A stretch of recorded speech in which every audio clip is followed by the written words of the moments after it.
Fala galera, beleza?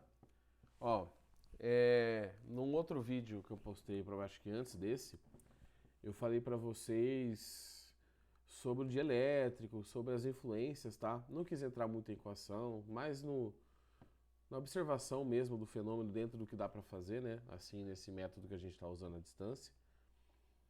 E aqui eu queria falar pra vocês como que funciona um capacitor no circuito normalmente. Vocês estudaram capacitores, mas eles estão nos circuitos elétricos, tá? Então, normalmente, um capacitor simples funciona assim.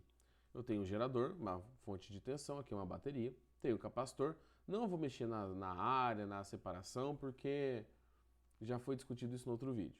E aqui, separado, não está ligado no capacitor, eu tenho uma lâmpada, que é o mais simples de todos. Você aumenta a tensão do sistema, você acumula cargas aqui. E aí o sistema está carregado. Ó, se eu colocar aqui, ele não vai mudar mais a carga, o número de cargas positivas e negativas acumuladas na placa. Ó. Já está carregado. Então, isso aqui nos sistemas reais pode acontecer por uma bateria, por uma fonte de tensão, tá? Ou outras maneiras de ser carregados, mas normalmente são essas duas. Você tem então o carregamento desse capacitor e ele fica guardado, essa carga fica ali. A diferença de um capacitor para uma bateria é que aqui você tem energia química, você tem reações químicas acumulando carga nos polos, tá? Então por isso que você consegue gerar essa corrente mais lenta que dura por muito tempo, porque as reações químicas vão ocorrendo com uma certa velocidade. Aqui eu acumulei as cargas e não existe reação química aqui. Aqui é apenas interação eletrostática. Então é só isso que está mantendo o capacitor carregado. No mundo real, essas cargas aqui estão distribuídas por todo o fio, né? Não está só na placa. Bom, e aí em circuitos, o capacitor normalmente funciona da seguinte maneira. Ele age quando você precisa de um pulso de corrente. Então, por exemplo, alguma coisa vai lá e ativa isso. Você apertou a câmera fotográfica, ela soltou o flash, por exemplo, ou o celular. Esse capacitor é ligado aqui. E aí você tem a descarga desse capacitor, que não é tão lenta, é uma descarga rápida. Os capacitores se descarregam muito rapidamente. Do mesmo jeito, se carregam muito rapidamente, tá? Então vou carregar ele aqui de novo. Vou deixar ele aqui, carregado, tá? Então, ou você pode acionar isso por meio de botões, ou você pode ter dentro do circuito elétrico alguma montagem, que também não vem ao caso agora, para quando a corrente oscilar, para quando a corrente der uma queda, por exemplo, o capacitor despeja esse excesso de carga que ele tem para compensar.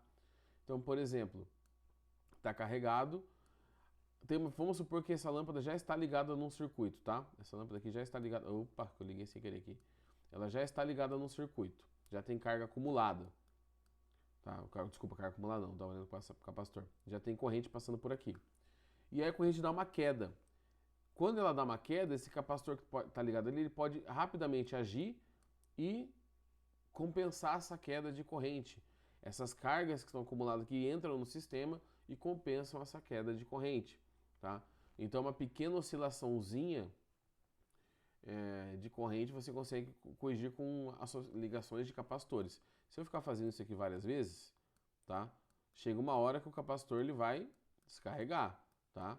E aí você precisa carregar ele de novo, tá bom? Existem chaves analógicas que mexem isso no sistema.